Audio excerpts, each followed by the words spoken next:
Isolated gaseous atom है, इससे आपको क्या करना है, एक इलेक्ट्रॉन माइनस करना है, निकालना है, और आपको जो भी एनर्जी देनी पड़ेगी उसको बोलोगे आप आयनाइजेशन एनर्जी।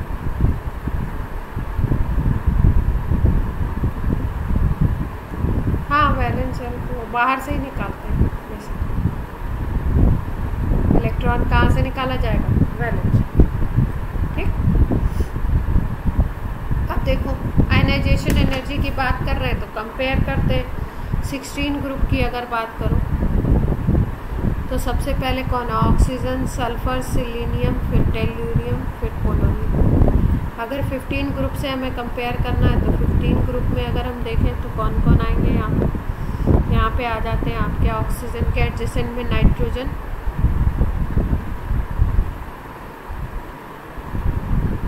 ये आ जाते हैं ये 15 ग्रुप में। अगर 15 और 16 की आयनाइजेशन को एनर्जी को कंपेयर करें हम,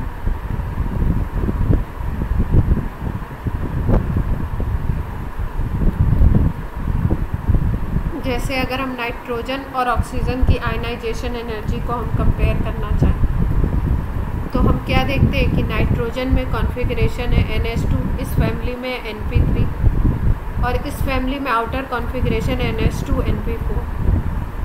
तो ये NP3 जो है ये पार्शियल हाफ फील्ड ऑर्बिटल है।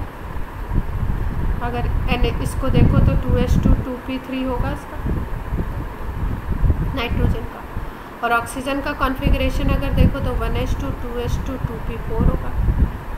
तो ये क्योंकि हाफ फील्ड है नाइट्रोजन, तो हाफ फील्ड सिस्टम ज़्यादा स्टेबल होगा in comparison to partial filled. ये पार्शियल फील्ड है P4 इसको अगर ये इसमें क्या है, स्टेबिलिटी ज़्यादा है। तो अगर किसी भी स्टेबल सिस्टम से आपको इलेक्ट्रॉन निकालना है तो आपको एनर्जी क्या करनी पड़ेगी, ज़्यादा देनी पड़ेगी। इन दोनों को अगर कंपेयर कर रहे हो तो स्टेबल सिस्टम किसका है, नाइट्रोजन का, ऑक्सीजन के कंपैरिजन। तो अगर जिसका स्टेबल सिस्टम है उसको आपको हटाना है, वहाँ से इलेक्ट्रॉन आपको निकालना है तो आपको एनर्जी ज़्यादा देनी पड़ेगी।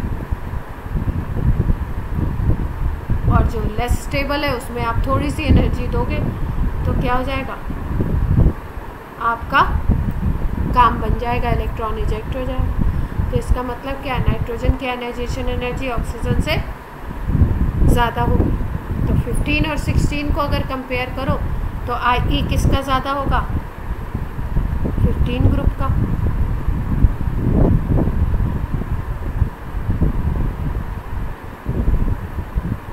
इतनी बात क्लियर है सबको?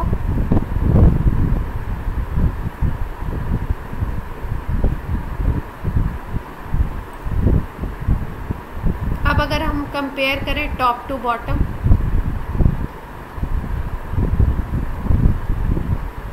सिक्सटीन ग्रुप के अंदर ही हम कंपेयर कर रहे हैं तो देखते हैं oxygen, sulphur, selenium, tellurium, polonium. तो ऑक्सीजन को देखो, ऑक्सीजन में 1s2 2s2 2p4 है। सल्फर में अगर देखो 1s2 2s2 2p6 3s2 3p4 है। इस तरीके का कॉन्फ़िगरेशन। तो टॉप टू बॉटम जाओगे अगर तो रेडियस इंक्रीज होगी, और रेडियस अगर इंक्रीज करेगा तो इलेक्ट्रॉन क्या हो जाएगा, फार अवे होता जाएगा। फार अवे होगा तो क्या होगा, एनर्जी ज़्यादा देनी पड़ेगी या कम देनी पड़ेगी,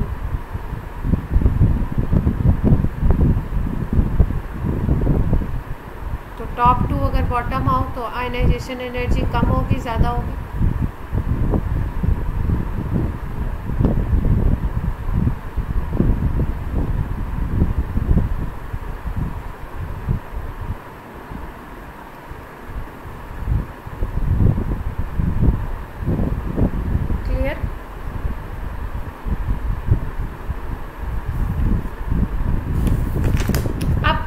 किसी एलिमेंट के फर्स्ट और सेकंड में कंपेयर करना हो, सपोज ये तो टॉप टू बॉटम की बात हो गई कि टॉप टू बॉटम आप आओगे तो रेडियस, ये सिंपल है, रेडियस इंक्रीज करेगा तो रेडियस इंक्रीज करेगा तो आयनाइजेशन एनर्जी भी क्या होगी, डिक्रीज करेगी धीरे धीरे।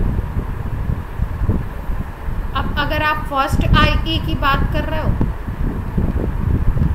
और सेकंड IE की बात कर रहे हो किसी भी एक एलिमेंट की, मतलब IE1 और IE2 को कंपेयर कर लो, तो ऑक्सीजन की अगर बात कर लो तो ऑक्सीजन में क्या था 1s2 2s2 2p4 था, ये सिस्टम था।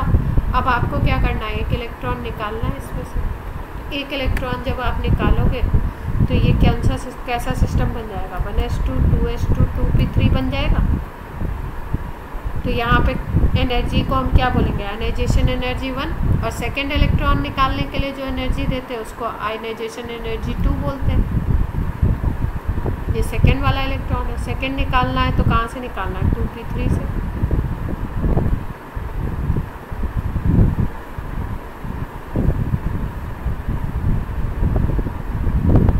अब इसमें इस दोनों में डिफरेंस क्या है, देखो यहाँ पे क्या था, पार्शियल फील्ड था ऑर्बिटल, मतलब अनस्टेबल सिस्टम था।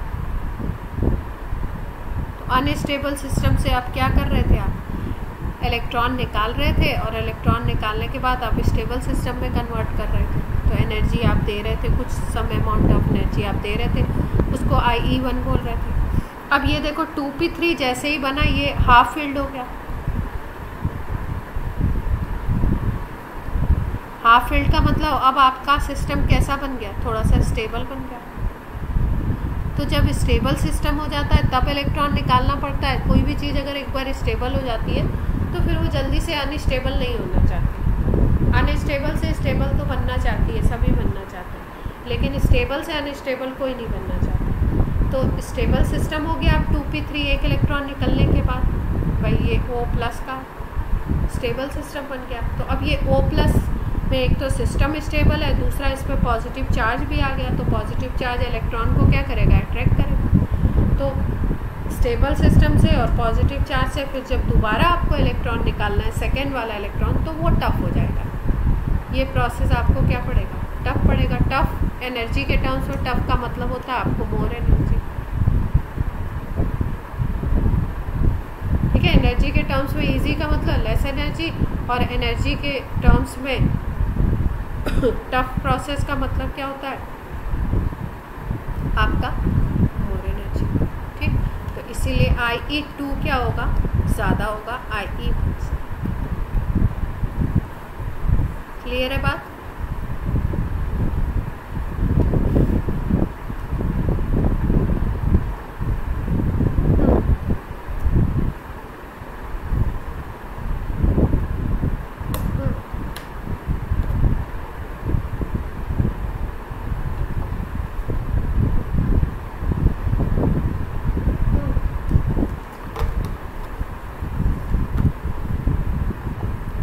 बाद जनरल ट्रेंड फॉलो होने लगता है।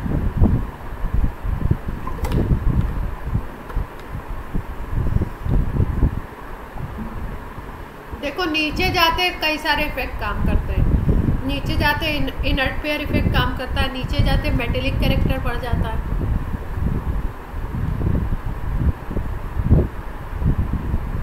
अच्छा आप ये रीज़न पूछ रहे थे कि आप ये कह रहे हो ये अपना सेकेंड पीरियड है ना, ये थर्ड पीरियड है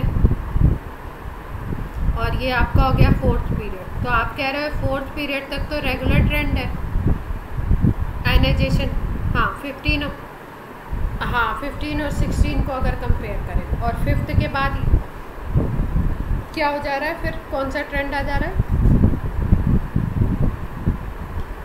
ये इन दोनों में अगर इन दोनों कॉलम्स को हम कंपेयर करें तो फिर 15 की आयनाइजेशन एनर्जी लेस हो जा रही है किससे, 16 की आयनाइजेशन। ये कह रहे हो केवल इन दोनों के लिए। अच्छा क्या रीज़न होगा, SP में ऐसा क्या आ जाएगा, मेटलॉइड कैरेक्टर आ जाएगा। मेटलॉइड कैरेक्टर का क्या मतलब है?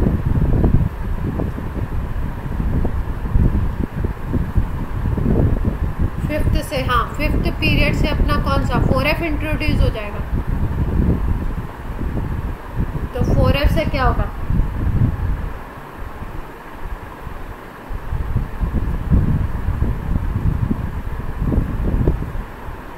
6, हाँ 4F तो 6th में आता है और फिर 7th में आपका कौन सा आता है? 6F 5F आता है ना, 4F सीरीज और 5F।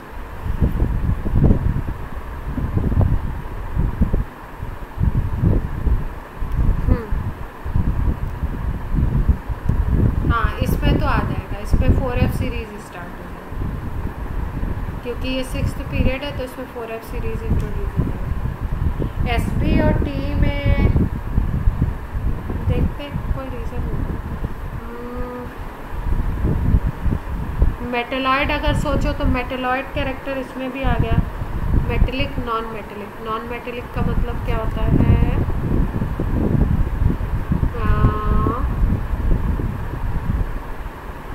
अगर हम बात करें तो नॉन मेटेलिक का मतलब इलेक्ट्रॉन गेनिंग टेंडेंसी बढ़ गई तो रिलीजिंग कम हो जाएगी। तो नीचे जाते हैं अगर तो बेसिक कैरेक्टर